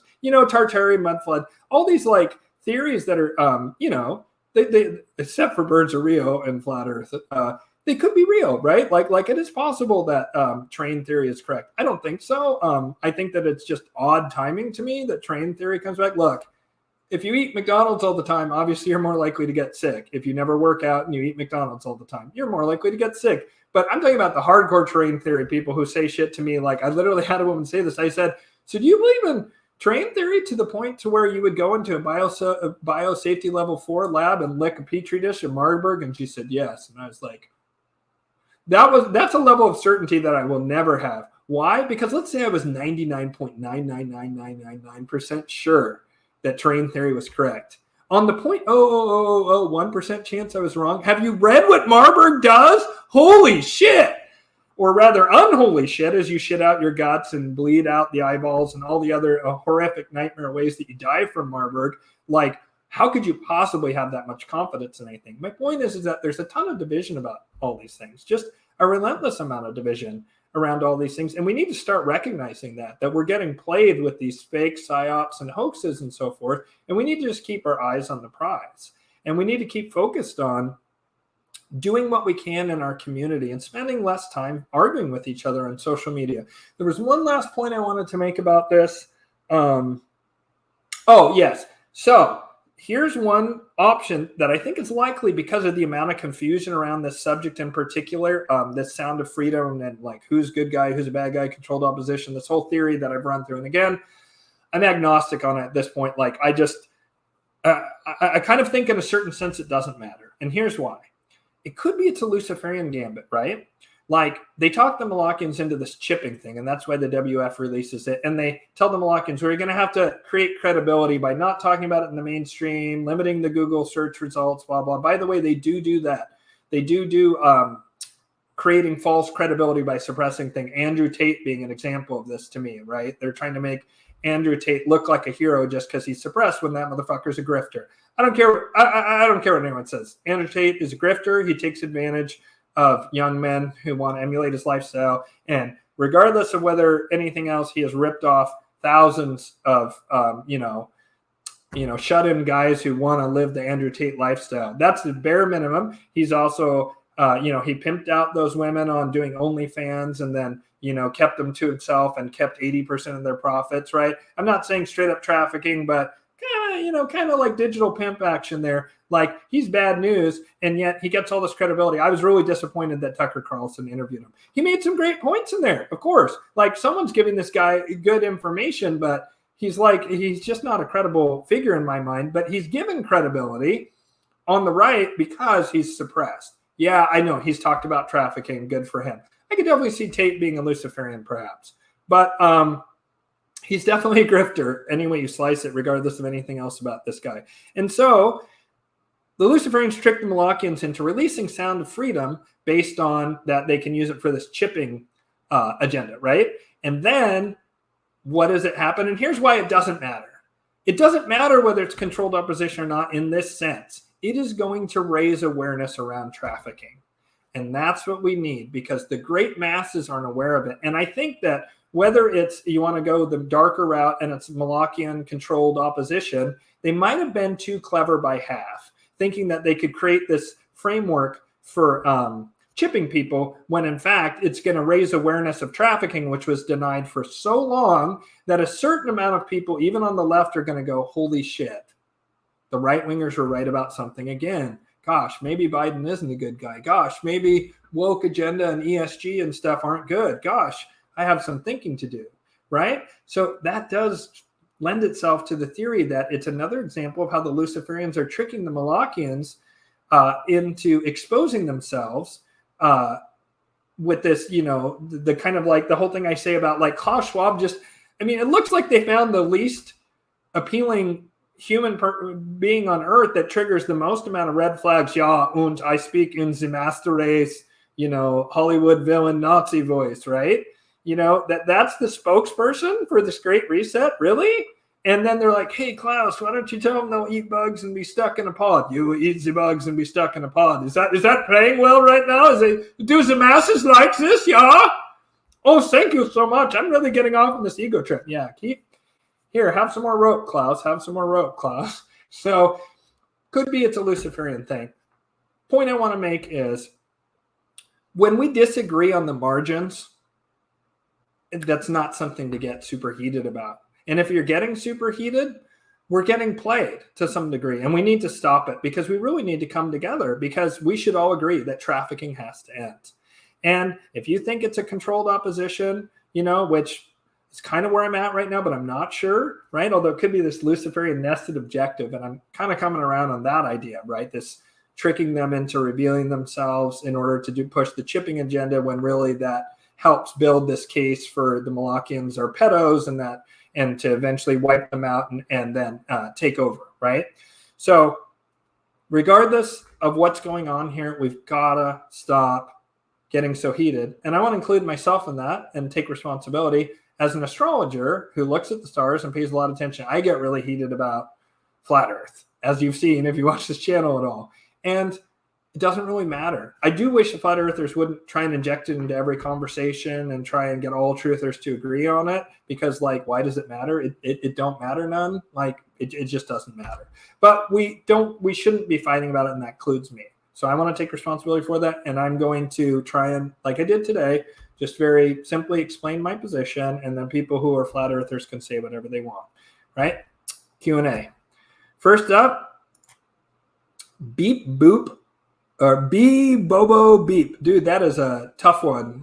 I was certain it read Beep Boop Bop, right? The pronouns Beep Boop Bop. So my company employer has put out the Fruit Loops 2030 circle logo too. Oh yeah, that thing I was showing on Herrera's lapel. With a lot of transitioning fireside chats, and we're trying for net zero emissions by 2045. Thank you for the great info. Oh, well, thank you so much. And thank you for everyone who's supported the channel. It's been just amazing to be able to, even get my 10 cents per hour that I've earned on YouTube.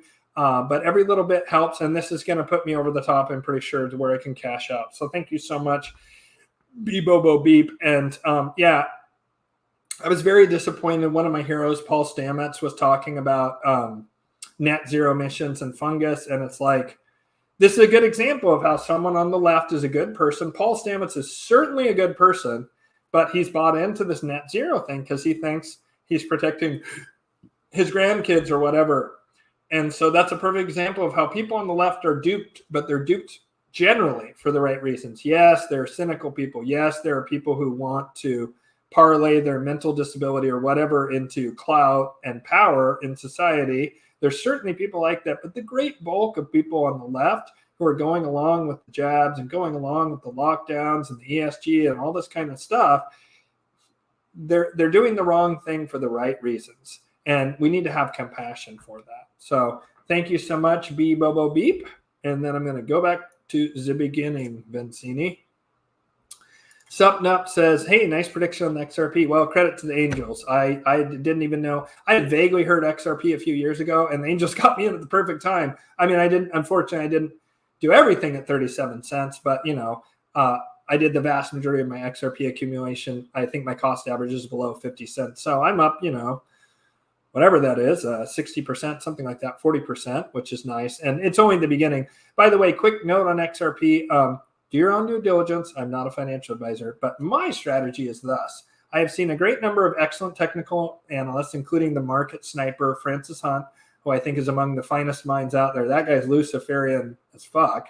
But Francis Hunt and his team and their track record is superb. eGrag Crypto, there's a guy named JD who I don't like. He's kind of an asshole, but he too, they all kind of have the $16 area as kind of the first where the first mega surge will go once the institutional/utility run begins for XRP. So my personal plan is thus. I plan to, when it hits $16, I'm going to cash out and recoup my investment, probably put it into gold unless there's another ISO 222 coin that hasn't popped yet. I was a little surprised to see XOM surge when it doesn't have regulatory clarity, but I think that those are smart people who understand that XRP and XOM are linked. And so I had considered that I would, move it over into XLM, move it over into XDC, or there's one that I won't do that's in the ISO 222, but I can't remember. But I might just put it into gold and silver after I've recouped my initial investment. But the rest I plan to let it ride. And what I plan to do, and again, do your own due diligence, but it seems that at some point there'll be third-party custodianship to where you'll be able to more or less, not exactly, but stake your XRP to where you can put your XRP in this accredited, and I'm going to wait. I'm going to wait a few years to make sure that it's not a scam, any kind of thing. I'm just going to sit on it. But you'll be able to give it to a third-party custodian who then will lend it out to the banks for liquidity and whatever, and the banks can earn their own yields doing all the different banking stuff they do, and they'll need XRP to do it, and then you can earn a yield on your XRP with never selling your principal. Andrew Carnegie made his fortune by never, ever, ever touching his equity. And so my personal plan, and this could possibly burn me, but I'll at least get my initial investment back, is I'm going to sell around 16, and the rest, I might buy back in even because they'll probably drop to $10 to $8. There'll be a huge correction as the whales try and shake out retail again. And plus just people profit taking because it's, bordering a blow off top at that point. But I personally believe that XRP will hit at a minimum $100, because anything less than that, the utility piece for cross-border payments isn't really there. And I think it's very likely to hit, very likely is a bit strong. I think there's a good chance that by 2027 it'll be 1,000, and it could be as high as 10,000 or even beyond that. It depends on a lot of things, but I don't really ever want to sell it. I want to try and do what I just outlined, which is, lending it to financial institutions via a third-party crypto custodian, digital asset custodian who lends it to the banks, and then you earn a yield on it, right?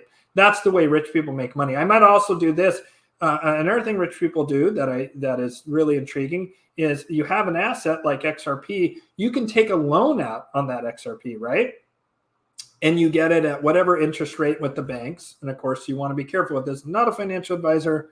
There's plenty of people out there who are. Turn to them to get more information. But what you can do is you can take a loan on that XRP so you don't sell it. And then you take that loan and you use the majority of that loan to do things like buy additional income yielding assets like real estate or what have you.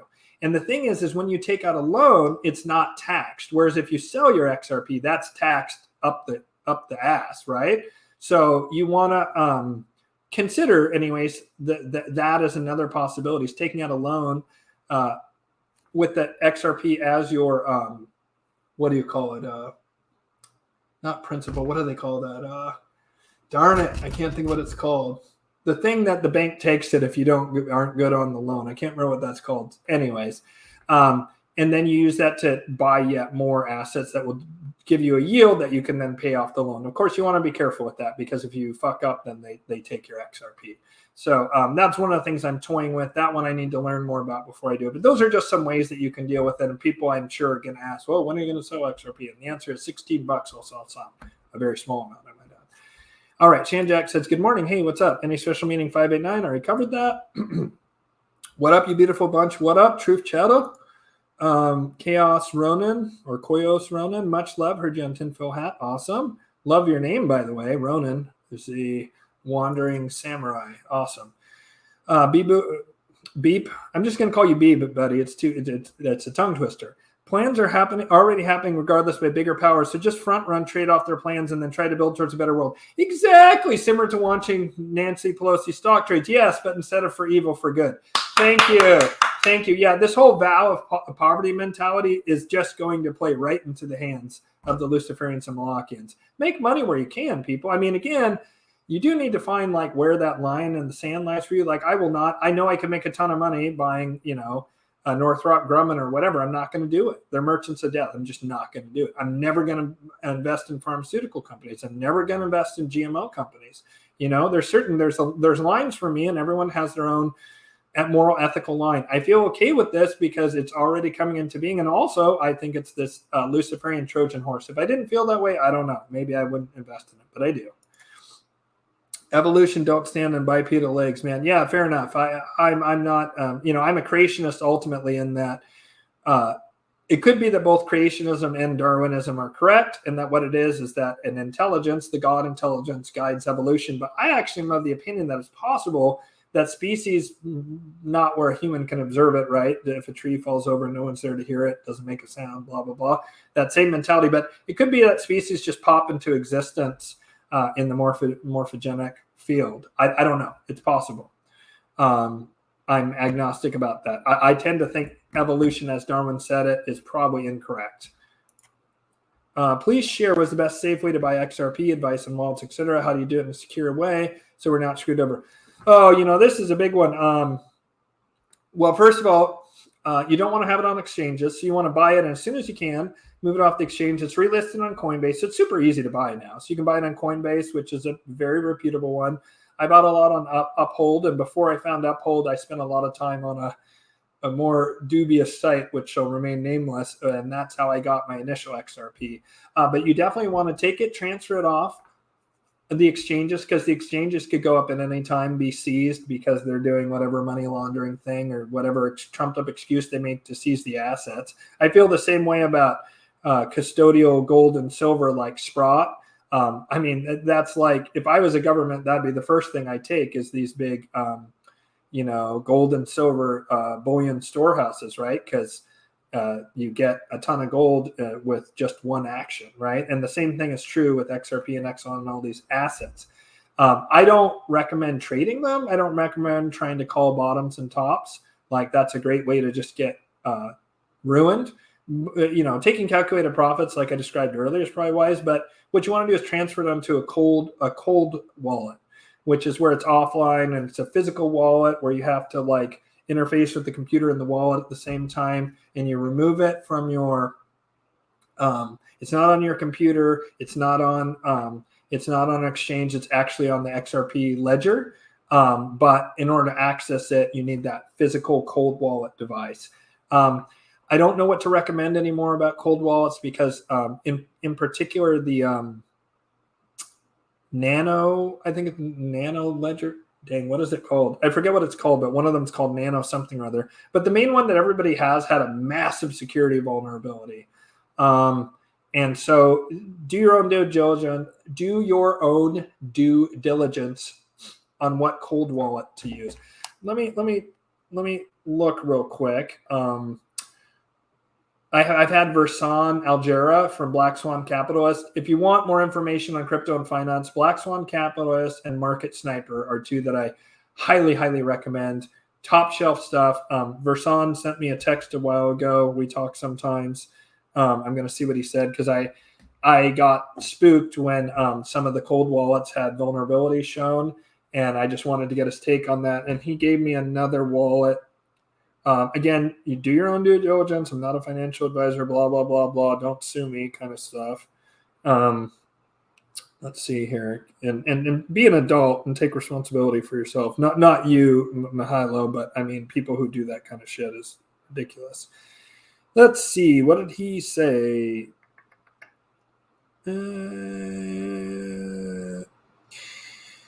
Okay, so I saw that Ledger, is I guess what it's called, has a vulnerability. Trezor has a lesser vulnerability I'm not as worried about, but Ledger has some kind of major vulnerability. He said Decent, Decent, and Keystone. I would ask these questions on the Black Swan Capitalist channel if you want to go that deep. I know a fair amount of crypto, but there's tons of people out there that know 10 times what I know. And so Black Swan Capitalist and Market Sniper are good ones to talk to. Although Market Sniper guys just profits, and turnovers and trades. Black Swan Capitalist is much more conservative in my estimation. Well, I mean, I guess the Market Sniper guy claims to have like full-on giant gold bars in Panama or whatever, but I like him. He's brilliant, but he's just a little bit too avaricious trader for me. Just I don't have that level of risk tolerance, and I'm just not good at that stuff. Relic One, howdy, brother. Hey, how's it going, Relic One? True Chatter, howdy, yo. And yes, please share info like Mihailo asked. Yep, I have. Is there any new update from the Angels? Is there anything new you can share publicly? I mean, I've been getting lots of them, but they're mostly related to the duties they've given me. It's so funny, the Angels started telling me, oh, you're going to have big things. You're going to meet these people who are really powerful. You're going to work with really powerful people, and you're going to be able to do the most highest work on earth when this happens. And I was like, the Angels had told me a lot of stuff that came true, but that one just seemed like a bridge too far, hard to believe. But It's actually starting to happen. It's quite wild. And like, I literally know someone now who, I won't say what country they're in, but they're a finance person, and they're retired from the banking system. But there's someone, this has happened a lot. I've met a lot of people who are in the military or intelligence or banking or all kinds of different fields that I have been bigoted against in the past, and I've made the same mistake I tell people not to do now, right, about Masons and so forth, of saying that everyone who's a banker is evil, everyone who's ever worked in the CIA is evil, or been a contractor for them is evil, everyone who's in the military is a stupid brown shirt, right? That's what I used to think back in my early 2000s lefty days in Eugene, Oregon. Obviously, I've massively evolved on really all of those positions, but he had a huge spiritual awakening, and so did some people I've met who used to work for the CIA, and I've met them in real life, and like, I'm pretty good at reading vibes, right? I don't care too much about what people say. I watch what they do, and I pay attention to their energy. And like, I even hugged one of these guys, and when I hug someone, there's no hiding your energy from me. And these are good people, and they've had spiritual awakenings just in the past few years. They're the most high sleeper cells, and they had to be in those positions to gain the experience and connections to help overthrow Moloch from the Luciferian angle, and help to begin to move the planet in the direction of the golden age and the most high.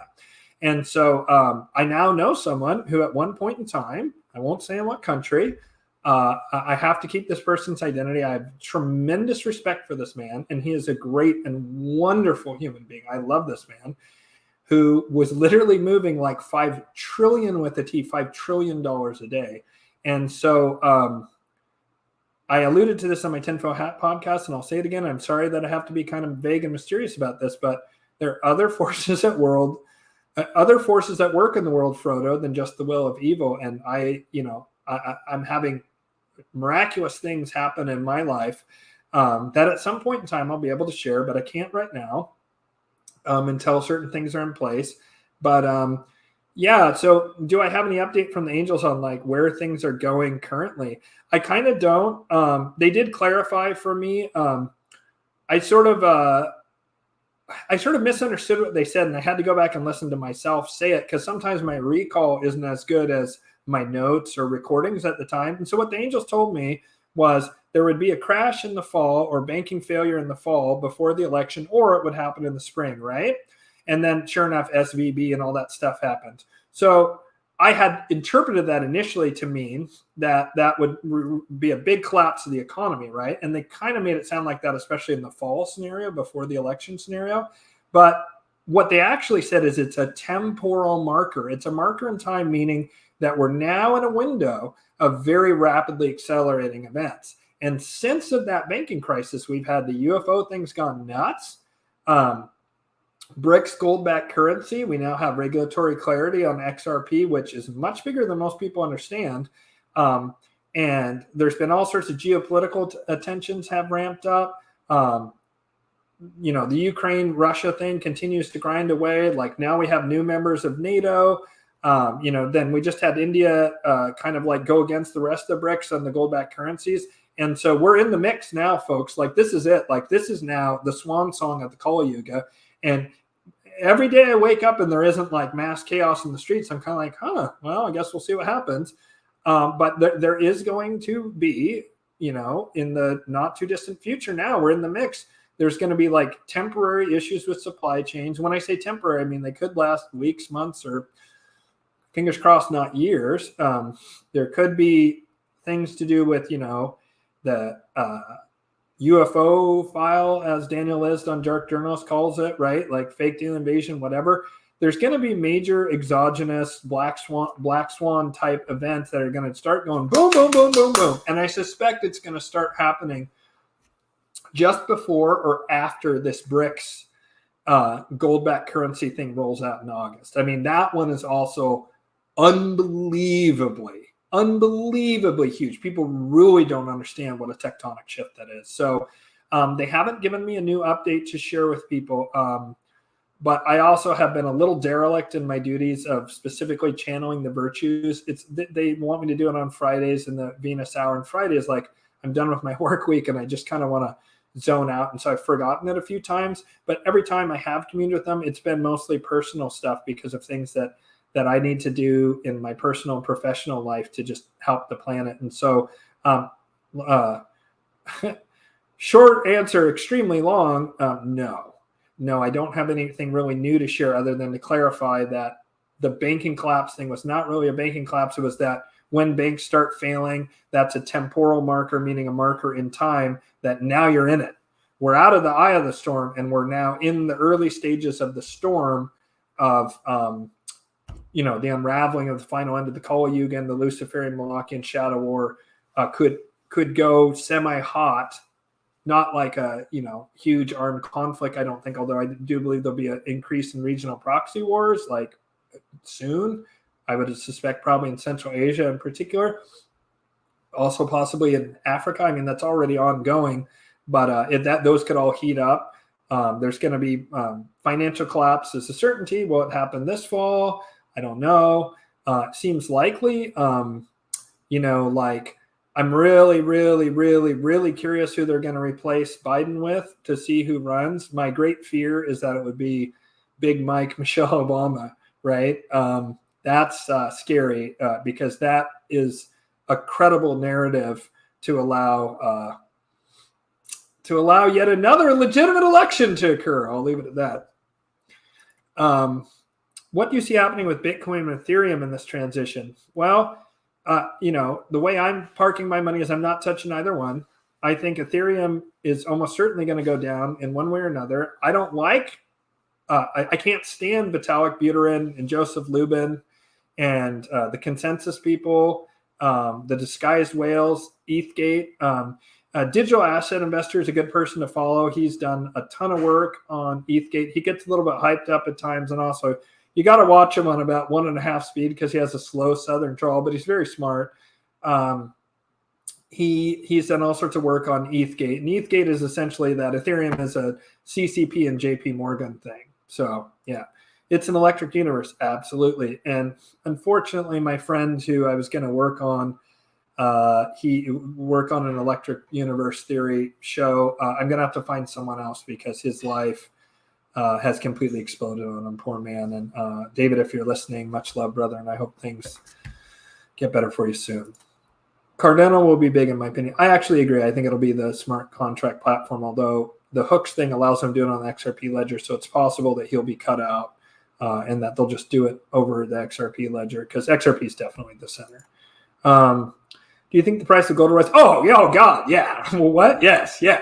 Like right now, it's like one of the most suppressed assets on earth, except for silver is even more suppressed. Gold and silver should be the first thing that you buy. So you want the food, the water, the medicine, means to defend yourself. Those are the baseline things, survival. If you have money after that, right, and also try and get out of the cities. I really recommend that because the chaos that we're in, like the cities could go up at any time. And like I used to live in Portland, and watching what happened there in 2020 was a big wake-up call for me. I wasn't living in Portland. I had actually just magically moved out right before the pandemic, just sheer luck or, well, grace, I recognize now.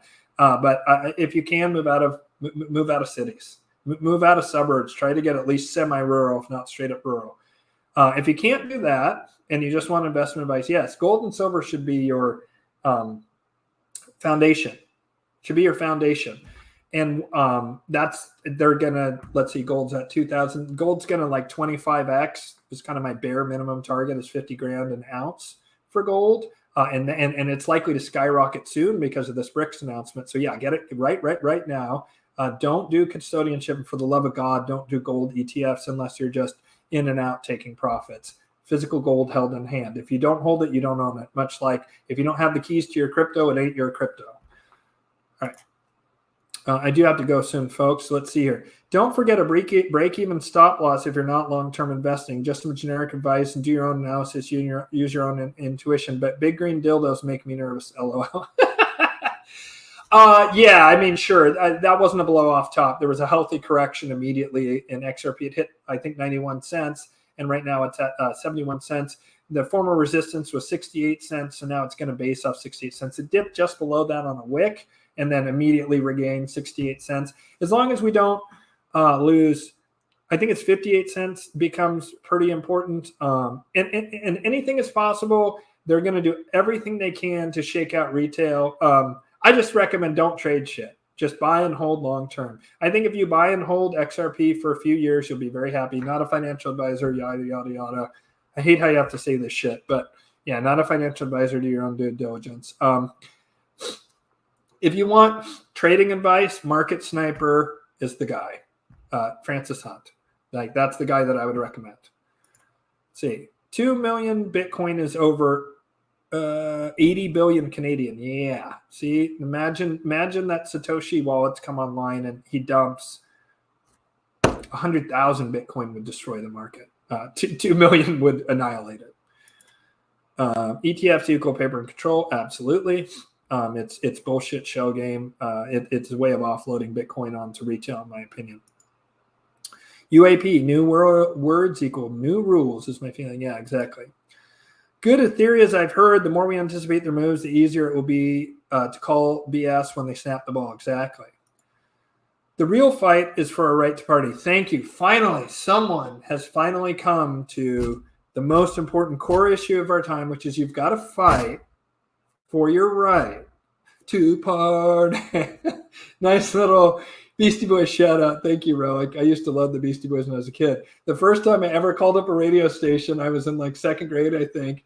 And me and my friend called them up like 17 times, asking them to play Brass Monkey by Beastie Boys. Little did I know when I was a kid that they were talking about getting girls drunk to get laid and like cheap ass liquor or whatever. I do love the Beastie Boys though. Especially the original Nasal Kid.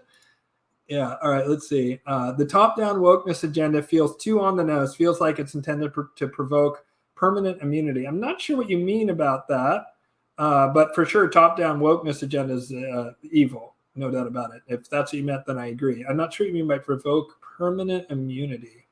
Maybe you mean much like the Holocaust gives the Rothschilds a way of anytime someone criticizes them, they go, oh, you're an anti-Semite, right? I think maybe you mean something like that, but I'm not sure. If you want to clarify, that's fine. I do need to go in the next 13 minutes. This is going much longer than I anticipated. Advice on protection or what to do when repeatedly forced out-of-body experience during sleep transition. Some indifferent or less entities always waiting nearby, very draining of sleep quality. The first thing that came to mind is I don't know that I would advise anyone to do this. I'm actually taking a break right now, but I broke my back in a car wreck when I was 19. And so I have been an off and on again marijuana user to control pain. And one of the things that marijuana does is it blocks out your dreams. And so you're not going to have that. Some of them are psychedelic. You might be careful. And of course, if you have any kind of bipolar or schizophrenic background, by all means, do not do that. I am not a big expert on out-of-body stuff. There's a book called Astral Dynamics, which I have on the shelf behind me someplace. It's kind of one of the premier books on astral projection. The nice thing about out-of-body experiences is that you could, if you wished, there is some danger involved, you could, if you wish, become a lucid dreamer / astral, do astral projection. I would say probably learn astral projection since you're kind of spontaneously doing it anyway. I think I have astral dynamics. Boom, it's right there. I did see it. Haha. I would recommend you pick up this book, learn about it, master it. What I would say to anyone who's struggling with psychic abilities and difficulties is, first and foremost, you got to heal your trauma. If you don't heal your trauma, you're super vulnerable to manipulation, both in the physical world, but also you're vulnerable in the astral world. So heal your trauma and then work to master your gifts. That's huge. I actually think most schizophrenics would be shamans in ancient times, picked up in the right culture, or magicians, whatever. They just need someone who can help them to guide. I work with someone who's almost certainly a schizophrenic, and I just have kind of come to the conclusion that perhaps he's beyond my ability to help, unfortunately. I'm going to keep trying for a while anyways, but it's very challenging and very draining. And so I'm coming to the conclusion that perhaps I'm not qualified. There was a woman in South Africa years ago who was taking schizophrenics, epileptics, and bipolar people and was curing them. And she was a shaman. I haven't been able to summon up that article. I wish I could, because what I would recommend to people who are suffering from those kind of things is, first, you got to heal your trauma. And second of all, find someone who can assist you in mastering your abilities. So I get Shenjak that you're not saying that. You're saying you're having out-of-body experiences you don't want to have. And so astral dynamics would be my answer. Bro, that loan taking is dangerous. If the market turns against you, it might wipe you out like it did to me. Sure, I agree with you. That's why I said it's risky, right? You don't want to take out more. You don't want to take out the entirety of your principal or whatever. God, what is it? Collateral, right? Like you're using your XRP as collateral. It is very dangerous. I agree with you 100%. I was just saying there's something I was toying with. But you would want to take out an amount that you're comfortable losing in order to realize some of the gains on your XRP without being taxed. You're going to be taxed what? I forget what it is. It's insane. Capital gains tax plus crypto get taxed like 40% versus a 3% loan from the bank. You know, what makes more sense there? To me, the loan that's untaxed and then figuring out how to just pay that loan by buying other income producing assets. Talk to a financial advisor. It's beyond my scope. I agree with you. It is dangerous, and that's a good point. And so thank you for bringing that to people's attention. Certainly, like we're quite a ways away from it. In this theoretical model that I'm describing, we would have an XRP at, say, I don't know, 10,000, and it would be stabilized. Eventually, they'll want the price of XRP to be very stable, if not like a stable coin, but it would be a stable coin with a very high number. And the thing is that XRP gets burned every time there's a transaction. So they need it to have a high price in order to, first of all, like if you want to move $1 million right now, you need, just shy of 2 million XRP. And that's, they move trillions of dollars. So just from a utility perspective, it's going to need to be at least $100. And that seems super low. There's an article out there called Why XRP. In fact, here, let me tell you exactly why XRP is meant to be $10,000. Let's see. XRP was designed for $10,000 on Medium. You can read it. It's just one person's opinion. Mark Phillips. Take a look, see at that. I'm not going to do it unless I'm certain that I can pay off the loan. It's just that simple. But I don't want to sell my XRP because I don't want to take the tax hit. Because fuck that, I don't want my money going to where it's going to be for sure misspent. And secondly, I just want to hold on to it and earn a yield off it. And so the far more safe one is that kind of staking thing I described, where they would lend it out to institutions and banks and stuff, and then you'd earn a yield on it, and then your principal isn't at risk then. That's what I'm planning on doing, basically for sure, once that's been codified into law and a year or so has gone by to make sure that people aren't scams or whatever. Recently, Ripple bought, I think it's called Medico, which is a custodian. So they're probably going to offer it themselves, I think. And so that I would get into. Taking out a loan, blah, blah, blah, sure. There was a guy that was on the Molly Elmore Clever Hummingbird channel, and he described how to do this, and he said all rich people do this, though. He said all rich people do it, and that's one of the main ways they make money that poor people do not. Collateral. Thank you, Tom. Hey, Tom, how's it going, buddy? And by the way, Tom was the one who told me about the Google suppressing Sound of Freedom. Only leverage in small amounts you can afford to lose. Sure. And don't ever, by the way, never, ever do, never buy stuff with leverage. Never buy... with leverage. Don't ever take out loans to buy stuff. That's a great way to get wiped out.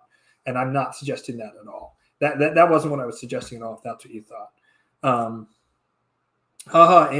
Amen, brother. Elbow cough. There must have been a live thing that I don't get now because it was 7 minutes ago.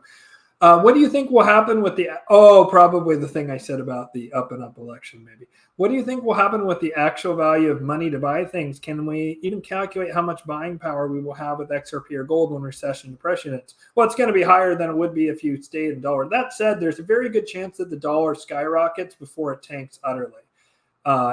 What I foresee happening is they'll have a big crash. They'll go, oh no, we have to do quantitative easing on hyper giga mega steroids with methamphetamines thrown in. We got to print, quadrillions of dollars or whatever it'll be, right? And they'll do that to save the markets. And initially, when the market crashes, people flee the dollar. and the dollar will probably skyrocket for a brief period of time. But ultimately, they have to get rid of the dollar. The dollar is one of the barriers. The dollar, as we know it, as the world's reserve currency, it's one of the barriers to them having global currencies. And so the dollar's days are numbered one way or the other. Can it spike before it goes? Sure. Could it spike a few times before it goes? Sure. These transitions take time, but I don't want to be holding dollars personally. I want to have other things. And compared to dollars, gold and silver basically always hold their value. And so it's just a much, much better thing to store your value in. Interesting. I will look for it. Thanks. Great. Not sure what you're referring to, but awesome. If you're interested in good shamanic work, I know 2 good shamans with real lineage. If you're interested, tell me how to contact you and I can share their info. Yeah, you can just, go to the main thing on the channel and then it says to book an astrology reading with Ian or something like that. And you click on, or you can just go to www.whitelotusoflight.com and go ahead and send me an email and I will look into that. Unless you meant maybe you were referring to the Relic or whoever it was, or Shanjak, I think, was having the OOBEs. That's not a bad idea either. Out-of-body experiences, I'm not a expert on by any means, nor astral projection. That book, Astral Dynamics, is one of the best on the subject. All right. I got all caught up in questions. And so thank you, everyone. I really appreciate you all coming by. Thank you in particular to my boy, Bobo Beep, for this awesome super chat that pushes me over the top. And I can finally cash out. I finally get my 5 cents per hour I put on YouTube. Yeah, I'm breaking it in, guys. Actually, the main way I've made money on YouTube and what I can recommend to other content creators is you build up your brand and people really actually come to you for services based on your personality and them feeling a resonance. And so what I have made a lot of money off of YouTube on, and it's helped build my livelihood, and it's a big part of why I do this channel, is that it's helped get me exposure for a lot of my spiritual services and so forth. And in fact, this job that I'm going to have soon that I've been alluding to quite often is directly due to someone months ago hearing my YouTube channel. And so it has paid off for me. That said, the whole content creation and the way Google bends you over the barrel is just really absurd. And so thank you, Bobo Beep. Thanks everyone else who showed up. Much love, and I will see you next time. All right. Bye-bye.